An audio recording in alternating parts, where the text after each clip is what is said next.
Welcome friends, आज हम देखेंगे जावा में आउटपुट कैसे निकालते हैं। इसका एक वीडियो मैंने पहले ही बनाया है और ये पार्ट 2 वीडियो है। तो जिसने भी फर्स्ट वीडियो नहीं देखा है वो पहले फर्स्ट वीडियो देख ले मेरे चैनल पे जाके, ताकि ये सेकंड वीडियो है तो ये आपको प्रॉपर्ली समझ में आए। सो स्टार्ट करते हैं। फर्स्ट क्वेश्चन है हमारा है int m is equals to 8। जैसे कि हम लोग पहले भी, जैसे मैंने आपको लास्ट वीडियो में बताया था कि सबसे पहले हम लोग वेरिएबल्स का नाम को नोट डाउन कर लेते हैं। तो वेरिएबल्स का नाम यहाँ पे हमारे पास सबसे पहले है m इज इक्वल्स टू 8, तो उसको नोट डाउन कर लेंगे। m इसमें 8 हो गया, ओके। सो इसमें 8 है। Next m into is equals to 8, इसका क्या मतलब होता है? m into is equals to 8 का क्या मतलब होता है? m into equals to 8।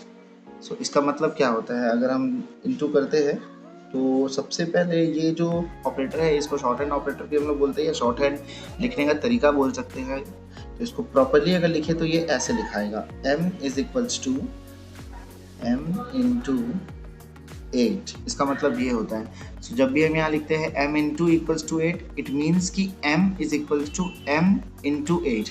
अब यहाँ इंटू मल्टीप्लिकेशन साइन की जगह पे प्लस भी हो सकता है, माइनस भी हो सकता है, डिवाइड भी हो सकता है। तो बस करना ये है कि जो वेरिएबल है उसी के साथ नंबर को ऑपरेट कर देना है। जैसे यहाँ मल्टीप्लाई साइन है तो मल्टीप्लाई कर रहे हैं, प्लस रहेगा तो प्लस करेंगे, और फिर सेम वेरिएबल में सेव कर देना। तो इसका एक्चुअल मीनिंग ये होता है, ये जो मैंने यहाँ लिखा है। तो अब इसको सॉल्व करते हैं। करंट वैल्यू m का मेरे पास यहाँ 8 है और ऑलरेडी यहाँ पे 8 दिया है, तो करंट वैल्यू मेरे पास यहाँ पे 8 हुआ। m का वैल्यू हम नीचे कॉपी कर लेते हैं, 8 मल्टीप्लाइड, और ये जो ऊपर जो 8 दिया है वो वाला भी कॉपी कर लेंगे। तो 8 8 जा 64, तो जो पहला आंसर हमारा आएगा वो आएगा 64। ओके, तो यहाँ जो लिखा है system.out.println the output of m, the output of m will be 64। Okay, क्योंकि ये सिंपल आउटपुट है तो आप इसको आराम से इस तरीके से कैलकुलेट कर सकते हैं। नेक्स्ट क्वेश्चन देखते हैं। ओके, नेक्स्ट क्वेश्चन में हमारे पास है कुछ वेरिएबल्स, सेपरेट कर देता हूँ। Okay, now see. Next question में हमारे पास double C int x Y z, इसको कैसे सॉल्व करेंगे देखते हैं। पहले सारा वेरिएबल्स को हमें नोट डाउन कर लेना है, ठीक है। इनको थोड़ा स्मॉल कर देता हूँ,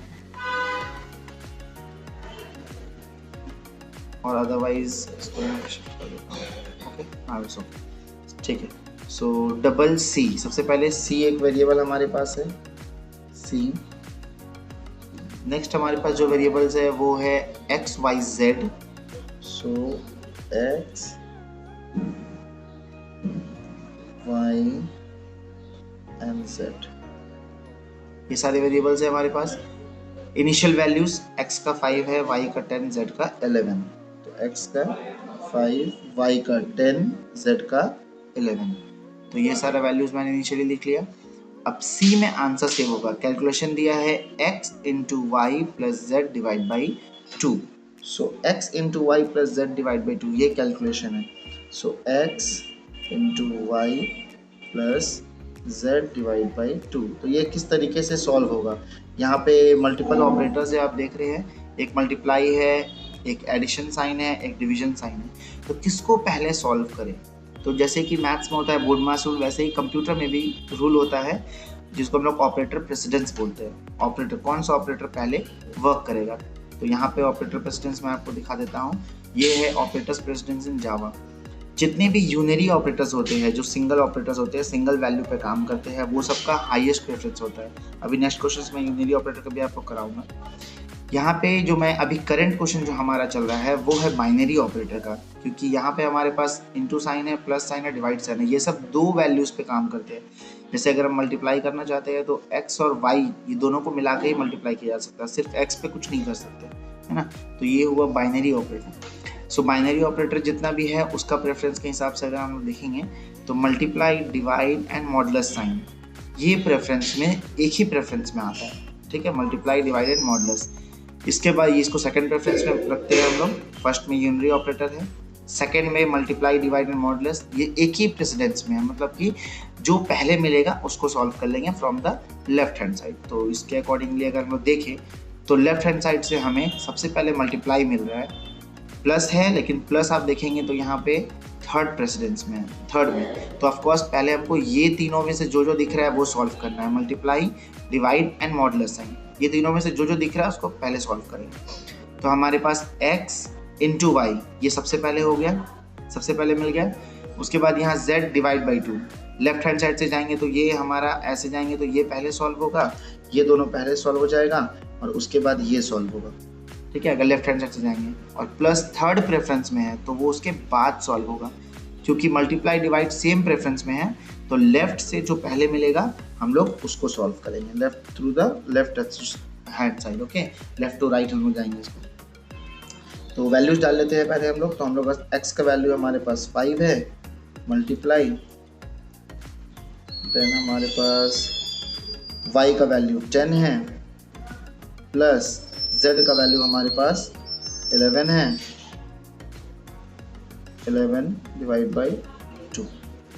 तो हम लोग अभी सॉल्व किसको करेंगे, सबसे पहले 5 इंटू 10 सॉल्व होगा, सबसे पहले 5 इंटू 10, क्योंकि लेफ्ट हैंड साइड से भी आ रहा है और मल्टीप्लाई, डिवाइड एंड मॉडुलस तीनों का प्रेसिडेंस हायर है प्लस साइन से, तो पहले ये सॉल्व होगा मल्टीप्लाई। तो यहाँ हो गया हमारे पास 50, देन प्लस साइन कॉपी होगा। उसके बाद 11 डिवाइड बाई 2, यहाँ अगर हम देखेंगे 11 डिवाइड बाई 2 हमें दिख रहा है, तो 11 डिवाइड बाई 2 को हम लोग यहाँ पे सॉल्व करेंगे। सो 11 divide by 2 will be of course 5 देगा, अगर हम लोग यहाँ करके देखें तो 2 5 ज़ा 10, रिमाइंडर बच जाएगा, रिमाइंडर रहने देना है, सिर्फ हम लोग इंटीजर वैल्यू लेंगे। तो यहाँ हम लोग का 5 मिल रहा है, ठीक है। तो ओवरऑल हमें यहाँ पे 5 मिला, तो ये हमारा प्लस साइन के साथ 5 में जाएगा, ओके। नाउ अब प्लस होगा, क्योंकि अब यहाँ और कोई ऑपरेटर बचा नहीं, सिंपल एक ही ऑपरेटर बचा है, तो सिंपली इसको ऐड करेंगे और मेरा जो आंसर आएगा वो 55 आएगा। बट क्योंकि c जो है, ये c वेरिएबल जो है ये डबल टाइप वेरिएबल है, ठीक है, डबल टाइप। तो अगर इसमें हम लोग वैल्यू को सेव कर रहे हैं, जैसे कि हम लोग क्वेश्चन में वापस जाएंगे तो हम लोग को पता चलेगा हम लोग c में वैल्यू को सेव कर रहे हैं। तो हम जो ये सॉल्व किए इसका आंसर आया 55, ये जो इतना बड़ा पार्ट मैंने सॉल्व किया इसका आंसर आया 55, ठीक है। यहाँ पे आंसर मैं आपको दिखा दे रहा हूँ, यहाँ पे हमारा जो आंसर आ रहा है वो आ रहा है 55, लेकिन ये सेव हो रहा है डबल टाइप वेरिएबल में। टाइप क्या है, डबल, तो ये लिखाएगा 55.0, 55.0, ओके, 55.0। तो इस तरीके से इसका आंसर हमने सॉल्व किया। प्रेसिडेंस आप समझिए किस तरीके से काम करता है, मल्टीप्लाई, डिवाइड एंड मॉडुलस का प्रेसिडेंस बाइनरी ऑपरेटर में हायर है और उसके बाद आता है प्लस माइनस, ये दोनों ही यहाँ मेनली बाइनरी ऑपरेटर्स है, बाकी ये सब असाइनमेंट्स ऑपरेटर्स है, ये सब का अभी तो हमारे पास यूज़ नहीं है। जैसे क्वेश्चन आएगा मैं आपको इसका भी यूज़ बताते जाऊँगा, ओके। सो ये प्रोग्राम हमारा, मतलब ये कैलकुलेशन हमारा कंप्लीट हो गया। नेक्स्ट क्वेश्चन पे जाते हैं।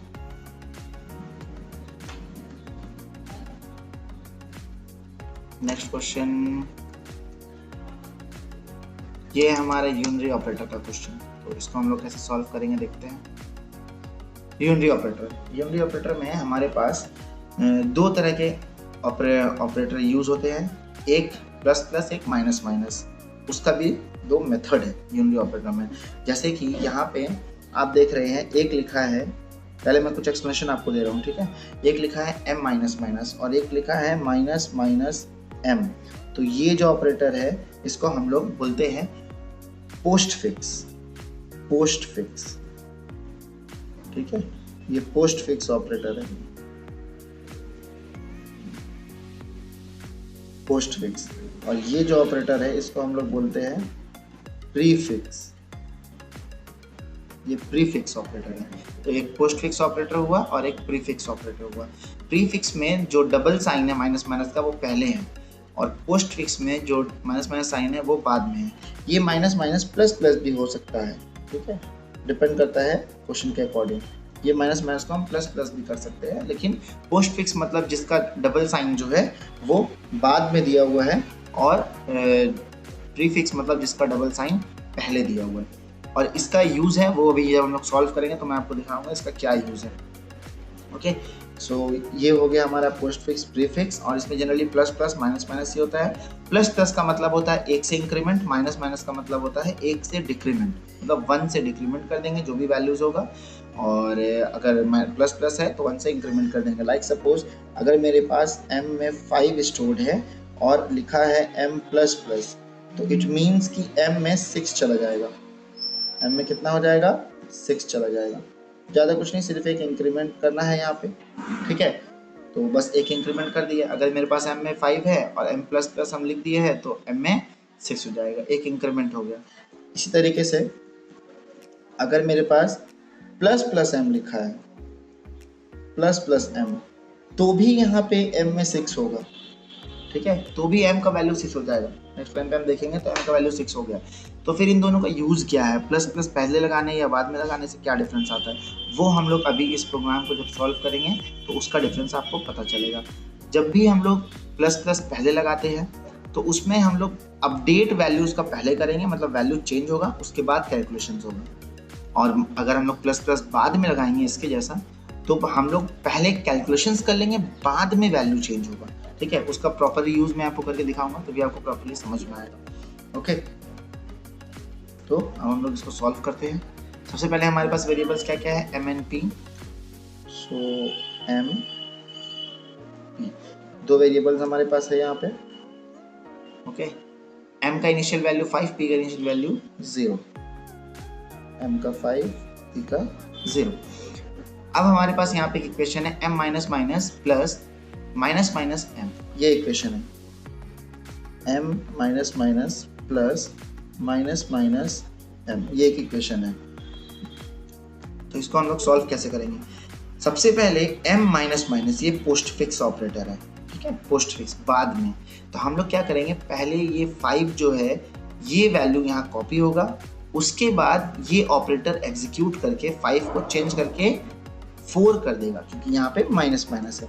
तो सबसे पहले ये, क्योंकि पहले हमारा यहाँ पे m आ रहा है, ये m पार्ट पहले आ रहा है, तो ये पोस्ट फिक्स है, इसीलिए हमारा m पार्ट यहाँ पहले लिखा है, बाद में ऑपरेटर लिखा है यहाँ पे माइनस माइनस का साइन। तो हम लोग क्या करेंगे, 5 को यहाँ पे कॉपी कर दिए, 5 कॉपी हो गया। उसके बाद ये जो माइनस माइनस साइन है, m के जगह पे 5 आ गया, माइनस माइनस साइन जो है वो एग्जीक्यूट करेगा करेंट वैल्यू पे। करेंट वैल्यू हमारे पास यहाँ m का 5 है, माइनस माइनस करेंगे तो 4 होगा, और वो यहाँ पे इसको 4 कर देगा, ठीक है।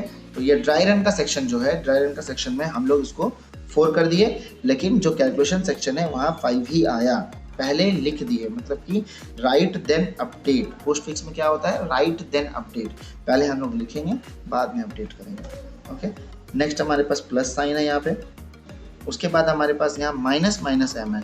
नाउ ये प्रीफिक्स है, इसमें होता है अपडेट देन राइट, ठीक है, अपडेट देन राइट।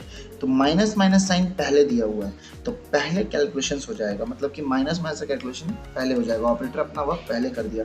तो माइनस माइनस मतलब 1 से डिक्रीमेंट, तो m का करंट वैल्यू हमारे पास 4 है, डिक्रीज करके इसको 3 कर दिए, और उसके बाद हम लोग यहाँ पे इसको लिखे, ठीक है, उसके बाद लिखे, तो हमारा आंसर कितना आया, 8। तो इस तरीके से ये वर्क करता है। जब हम लोग माइनस माइनस बाद में देख रहे हैं, यानी पोस्ट फिक्स में, तो वैल्यू पहले कॉपी हो गया, यहाँ जो वैल्यू था वो कॉपी हो गया, उसके बाद माइनस माइनस होके ये 4 हुआ, अपडेट हुआ, यहाँ पे 4 हुआ, ठीक है। लेकिन जैसे ही हम लोग प्लस साइन दिए और माइनस माइनस पहले देख रहे हैं, तो तुरंत हम वैल्यू को यहाँ अपडेट कर दिए 3 में, और उसके बाद हम यहाँ पे वैल्यू को कॉपी किए। तो इस तरीके से ये काम करता है, unitary operator post fix and prefix work करता है, ठीक है। तो हम लोग का आंसर 8 आया इसका। ओके, नाउ नेक्स्ट क्वेश्चन भी देखेंगे हम लोग। इसी तरीके का और भी क्वेश्चन हमारे पास यूनिटरी ऑपरेटर का है।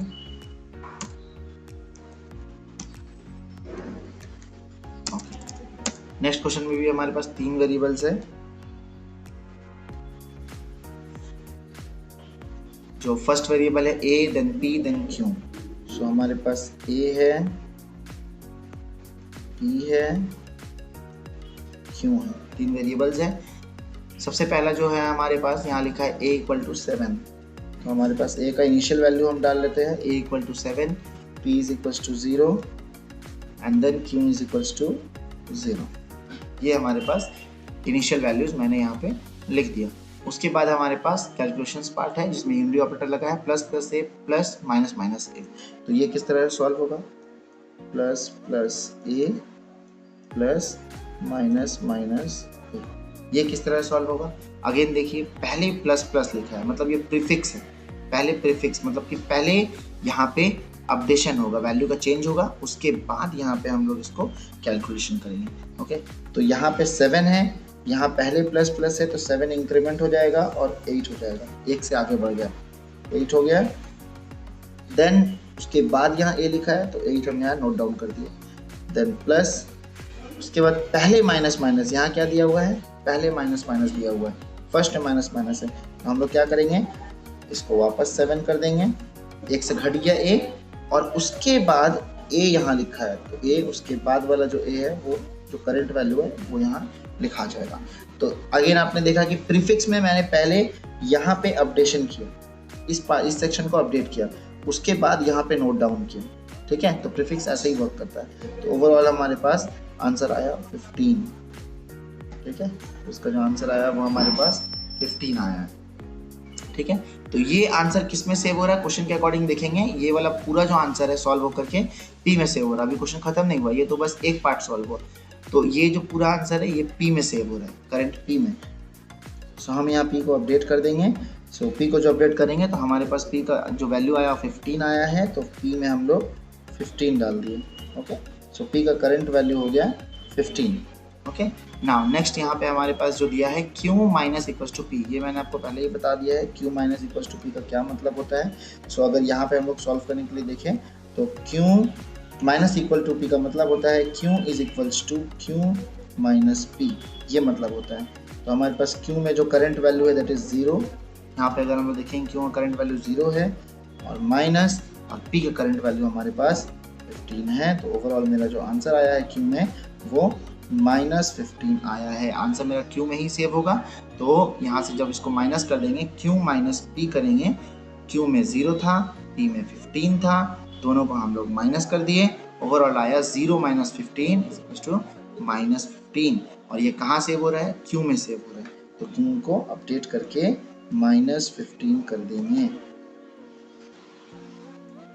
ओके, तो ये हमारा फाइनल आंसर आया -15 Q में, ठीक है। लेकिन P का रिजल्ट हम लोग जो कैलकुलेट किए थे वो हमारा +15 में ही था, मतलब नॉर्मल 15 में ही था, और A का जो लास्ट वैल्यू बच गया वो हमारे पास 7 में है। तो ये क्वेश्चन भी हमारा कंप्लीट हो गया इस तरीके से। ओके, नेक्स्ट क्वेश्चन में जाएंगे।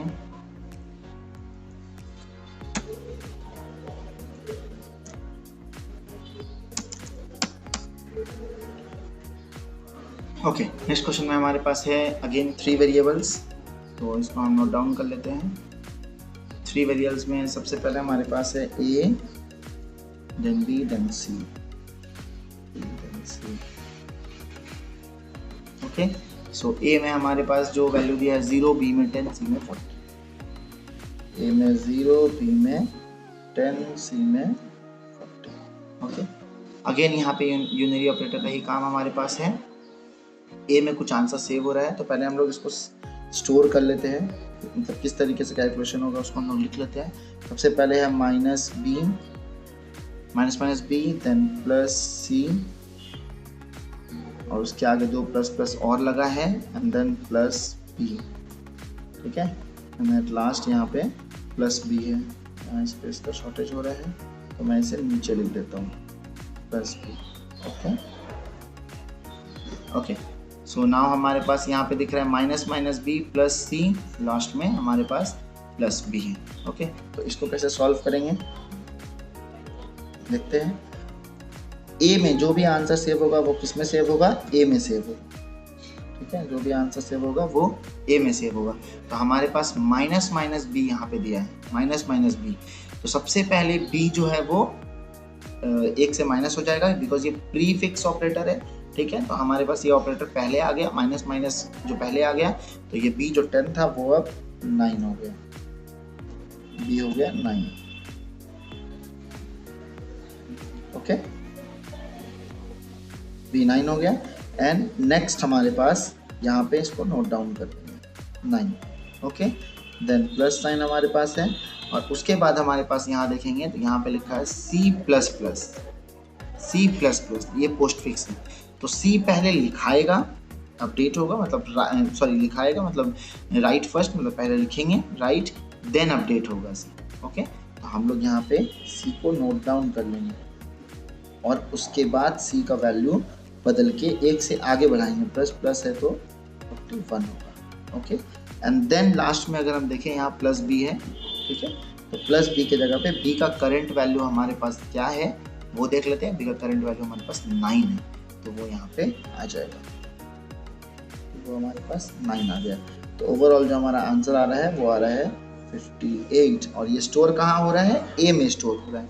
आप देखेंगे यहाँ A है, A में स्टोर हो रहा है, तो इसको काट के हम लोग यहाँ पे 58 कर दिए, 58। अब यहाँ पे लिखा है system.out.println A equals two plus A। तो आउटपुट में क्या आंसर आएगा? आउटपुट में जो system.out.println है बस वही आता है आउटपुट विंडो में, ठीक है। तो अगर यहाँ पे हम आउटपुट विंडो ड्रॉ करें तो उसमें क्या लिखा आएगा? आउटपुट विंडो में सिर्फ लिखा आएगा A इक्वल्स टू, और A का वैल्यू है 58। तो ये कैसे आया? 58 कैसे लिखा आ रहा है यहाँ पे? अगर हम ध्यान से यहाँ देखेंगे तो हमें पता चलेगा कि यहाँ पे A लिखा है इन्वर्टेड कॉमा में और इक्वल टू B है साथ में, तो वो वाला एज इट इज प्रिंट हो गया, आउटपुट एरिया में एज इट इज प्रिंट हो गया, और प्लस साइन के साथ A लिखा हुआ है। प्लस साइन सिर्फ यहाँ पे एक स्ट्रिंग कांस्टेंट, ये स्ट्रिंग कांस्टेंट है, स्ट्रिंग फॉर्मेट में है, ठीक है, अल्फाबेटिकल फॉर्मेट में है, और ये नंबर वेरिएबल है, मतलब एक वेरिएबल है जिसमें इंट स्टोर है, नंबर स्टोर है, ठीक है। तो इन दोनों को साथ में प्रिंट करने के लिए बीच में प्लस साइन लगाया जाता है।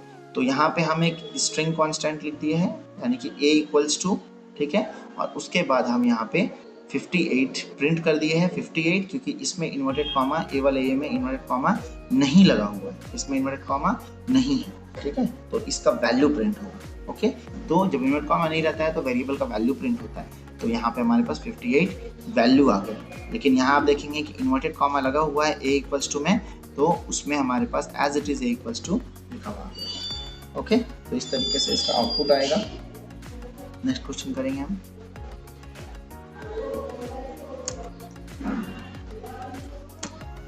नेक्स्ट क्वेश्चन में हमारे पास अगेन 3 वेरिएबल्स हैं, इसमें हमारे पास 2 क्वेश्चन हैं। ओके, करते हैं हम लोग इसको सॉल्व फटाफट। सो हमारे पास A है पहले,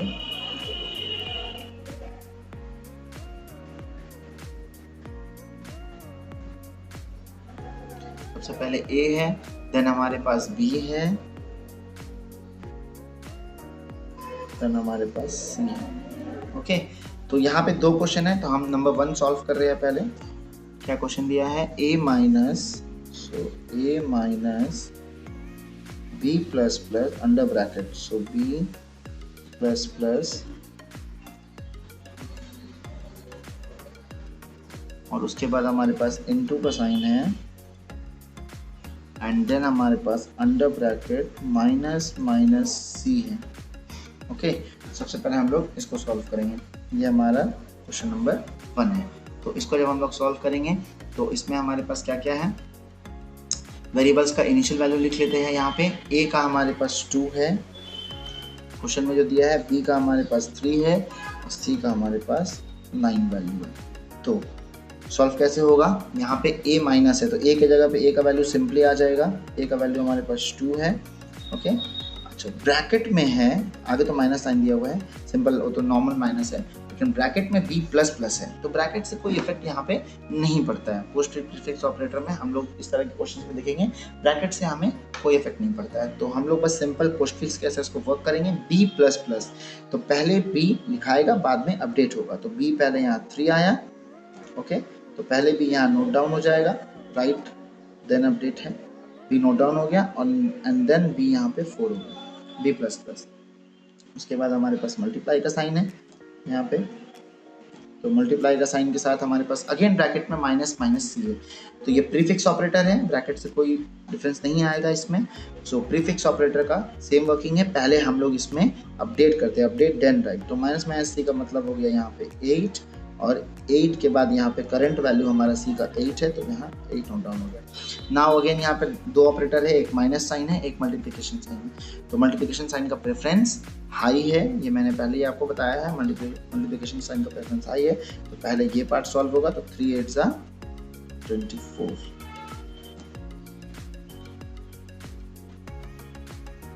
और 2 माइनस यहाँ रह जाएगा। तो ओवरऑल जो रिजल्ट हमारे पास आएगा वो आएगा -22। तो इसका आंसर हमारे पास आया -22। इस तरीके से ये वर्क करेगा और फाइनल आंसर -22 आया। ओके, ये क्वेश्चन 1 था। अब नेक्स्ट क्वेश्चन भी हम लोग करेंगे, इसी में क्वेश्चन 2 भी दिया हुआ है हमारे पास यहाँ पे। अगेन वेरिएबल्स तो सेम है, सो A B C. Okay,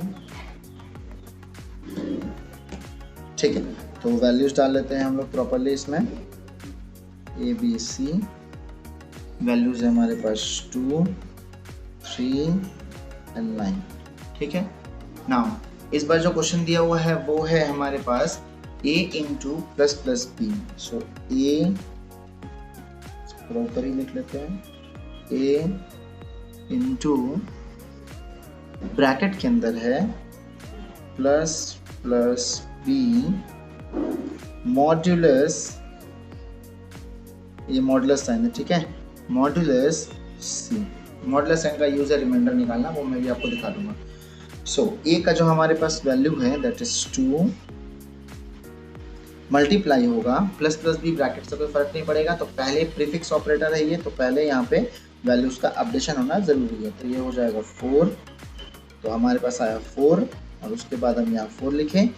modulus सी का जो हमारे पास करंट वैल्यू है वो लिखाएगा, सी का करंट वैल्यू हमारे पास 9 है। ठीक है, तो इसमें रिमाइंडर क्या निकलेगा वो देखना है, लेकिन हम अगेन यहाँ देखेंगे एक मल्टीप्लिकेशन साइन है और एक मॉड्यूलस साइन है। तो इनमें मैं आपको पहले ही बता चुका हूँ कि मल्टीप्लिकेशन मॉड्यूलस डिवाइड इन तीनों का प्रेफरेंस सेम होता है। प्रेसिडेंस अगर देखेंगे तो प्रेसिडेंस इनका सेम दिखता है, लेकिन सेम होने की वजह से जो लेफ्ट से पहले मिलेगा उसको पहले सॉल्व करेंगे। तो लेफ्ट से जो हमें पहले मिल रहा है वो है मल्टीप्लिकेशन साइन, तो पहले ये सॉल्व होगा। ठीक है, तो ये पार्ट में हमारे पास जो आंसर आएगा वो आएगा 2 इंटू 4 दैट इज 8 मॉड्यूलस 9। अब 8 मॉड्यूलस 9 का क्या आंसर आता है वो देख लेते हैं। 8 मॉड्यूलस 9, ऑफ कोर्स ये तो छोटा नंबर अंदर है तो 0 से मल्टीप्लाई हो जाएगा। 9 0 जा 0 और रिमाइंडर में हमारे पास कितना आ रहा है, क्योंकि नंबर छोटा है अंदर, तो यहाँ तो हम इंटीजर वैल्यू पे काम कर रहे हैं। इस तरह के क्वेश्चंस में हम लोग इंटीजर वैल्यू पे ही काम करते हैं। तो 9 बड़ा है और 8 अंदर छोटा है, तो 0 से मल्टीप्लाई करेंगे, 9 0 जा 0 हो जाएगा। और यहाँ पे हमारे पास 8 से 0 को सब्ट्रैक्ट जब यहाँ हम लोग करेंगे डिवीजन के टाइम पे, तो रिमाइंडर हमारे पास 8 ही बचेगा। तो मॉडुलस साइन क्या देता है, रिमाइंडर देता है। ये डिवीजन साइन करने से ये वाला आंसर आता, वो डिवीजन का आंसर आता, लेकिन अभी हम लोग जो किया है वो मॉडुलस साइन, यहाँ पे क्या दिया हुआ मॉडुलस साइन, तो हमारा जो आंसर यहाँ आएगा वो आएगा 8। ठीक है, मॉडुलस साइन रिमाइंडर देता है। ओके, तो हमारा आंसर आया 8, तो सेकंड का आंसर हमारे पास क्या आया 8। ओके, ये था नंबर 2, इसी का नंबर 2। ओके, सो ये क्वेश्चन भी सॉल्व हो गया। नेक्स्ट क्वेश्चन करते हैं।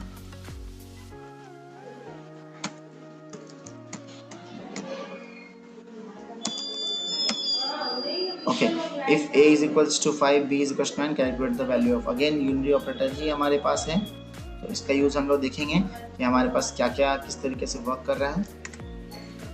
वेरिएबल्स हमारे पास दो ही है, a एंड b, दो वेरिएबल्स है। a में हमारे पास 5 है और b में हमारे पास 9, दो ही वेरिएबल्स हमारे पास है।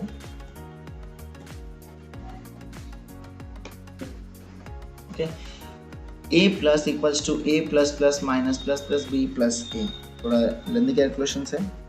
ठीक है, देख लेते हैं। सो यहाँ पे लिखा है a प्लस इक्वल्स टू, और फिर लिखा है हमारे पास a plus plus then minus then plus plus b then plus A, ये लिखा हुआ है। तो इसमें हम लोग इसका मतलब आपको पता ही है, ए प्लस का मतलब क्या होता है। ए प्लस हम लोग आगे लगा देंगे तो हमारे पास जो आएगा A is equals to A plus, ये वाले चीज़ को ही हम लोग आगे ऐड कर देते हैं यहाँ पे, ये मैंने पहले ही आपको बताया है। उसके बाद बाकी का क्वेश्चन हमारे पास आ जाएगा। तो बाकी का क्वेश्चन में हमारे पास आया ए प्लस प्लस और फिर माइनस, फिर plus plus B, then plus C. ठीक है, अब इसका वैल्यूज हम पुट करेंगे। तो हमारे पास सबसे पहले ए है, तो ए का करंट वैल्यू हमारे पास 5 है। ओके, यहाँ करंट वैल्यू हमारे पास लिखा है, तो ए का करंट वैल्यू 5 है। फिर हमारे पास पोस्ट फिक्स ऑपरेटर है, हम लोग देखेंगे यहाँ पे। तो पोस्ट फिक्स ऑपरेटर में हम लोग क्या करते हैं, पहले हम लोग वैल्यू को कॉपी कर लेंगे, मतलब राइट देन अपडेट। तो हमारे पास प्लस साइन लगाएंगे और ए का जो करंट वैल्यू है अगेन वो 5 ही है हमारे पास, लिख दिए। प्लस प्लस करके इसको अपडेट कर दिए, यहाँ पे प्लस प्लस का साइन था तो उसको हम लोग अपडेट कर दिए, 6 हो गया। देन उसके बाद हमारे पास माइनस साइन है, उसके बाद प्लस प्लस बी, तो पहले बी का प्लस प्लस लगा हुआ है, यहाँ पे जो ऑपरेटर है वो पहले लगा, प्रीफिक्स है। तो पहले हम लोग इसको अपडेट करेंगे, ये हो जाएगा 10। और उसके बाद हम लोग यहाँ पे जब ये 10 हो जाएगा तब हम लोग यहाँ पे इसको नोट डाउन करेंगे। उसके बाद हमारे पास प्लस सी है, तो सी का करंट वैल्यू हमारे पास कुछ दिया हुआ है, सॉरी यहाँ ए था, यहाँ गलती से मैंने सी लिख दिया है, ये ए है तो मैं इसको ए कर दे रहा हूँ। तो ए का करंट वैल्यू हमारे पास 6 है। ठीक है, ए का करंट वैल्यू हमारे पास 6 है, यहाँ प्लस है और यहाँ 6 है। ओके, तो जो करंट वैल्यू है तो सिंपल वैसे ही आ गया। नाउ हमारे पास जो सॉल्यूशन होगा एडिशन सब्ट्रैक्शन में हम लोग लेफ्ट हैंड से ही, दोनों का सेम प्रेसिडेंस है, तो लेफ्ट हैंड में जो पहले मिलेगा उसको सॉल्व करते हुए चलेंगे। तो हमारे पास यहाँ देखेंगे 5 + 5 that will be 10 minus 10 plus 6। तो अब ये सॉल्व हो गया हमारे पास। 10 माइनस 10 कितना होगा, of course 0 plus 6 is equals to 6। तो फाइनल आंसर हमारा जो आया दैट इज 6। तो 6 हमारे पास यहाँ पे फाइनल आंसर आ रहा है। ओके, नेक्स्ट क्वेश्चन करेंगे।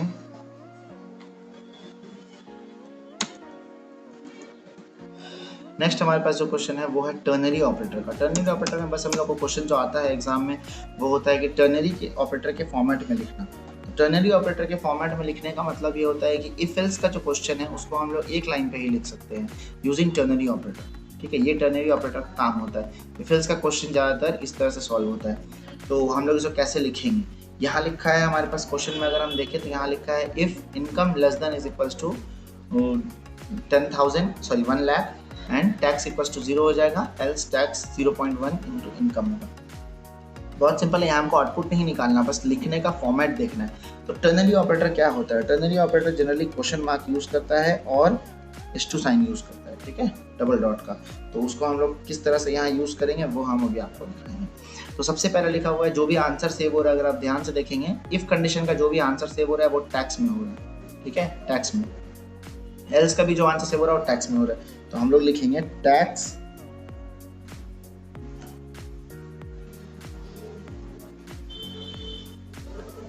इक्वल्स टू, और उसके बाद हम लोग टैक्स के आगे कंडीशन लिखेंगे। सबसे पहले कंडीशन लिखा था, टर्नरी ऑपरेटर में क्या होता है, सबसे पहले कंडीशन लिखा था।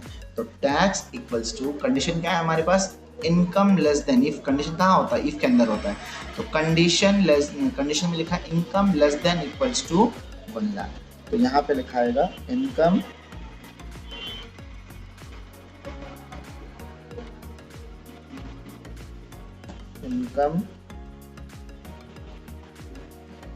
Less than equals to 1 lakh. कितना, 1 lakh. Income less than equals to 1 lakh, ये मैंने नोट डाउन कर लिया। ठीक है, अब यहाँ पे डलाएगा क्वेश्चन मार्क डलाएगा। ठीक है, और उसके बाद इसके आगे लिखाएगा ट्रू और फॉल्स वैल्यू, ट्रू और फॉल्स वैल्यू। तो एक्चुअली टर्नरी ऑपरेटर किस तरह से काम करता है, पहले होता है condition then question mark then true part, if का जो ट्रू पार्ट है then double stone and then false part।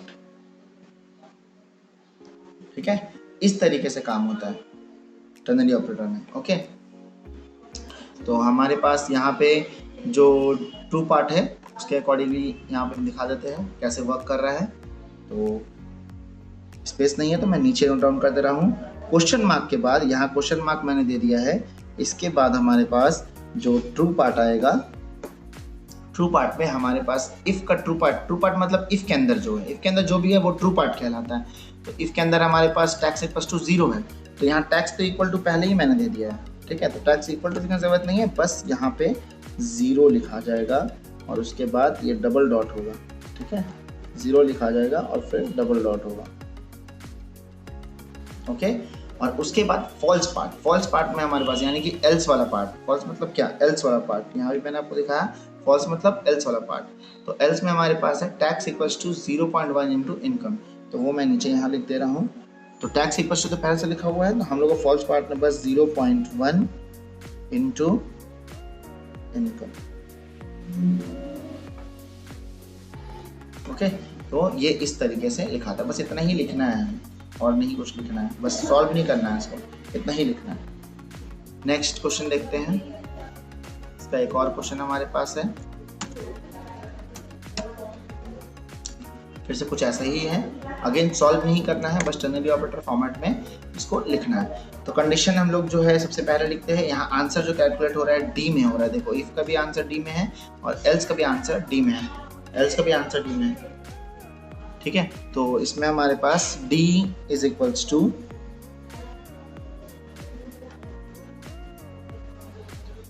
Equals to जो कंडीशन है पहले वो लिखाएगा, p ग्रेटर देन 5000। अब उसके बाद अगर ऐसा हुआ, यानी कि क्वेश्चन मार्क, ये कंडीशन पार्ट मैंने यहाँ लिखा, जो इफ का हमारे पास कंडीशन पार्ट है p ग्रेटर देन 5000 वो मैंने लिखा। अब जो ट्रू पार्ट है इफ का, तो p इंटू 5 डिवाइड बाई 100। तो ट्रू पार्ट में ये ट्रू एरिया है, तो p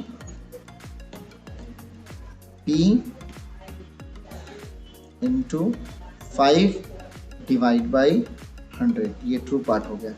ठीक है, देन एल्स पार्ट या फॉल्स पार्ट बोल सकते हैं। एल्स पार्ट में हमारे पास है 2 इंटू पी डिवाइड बाई 100। तो इस बार हमारे पास दिया है 2 into P divide by 100। So 2 into P divide 100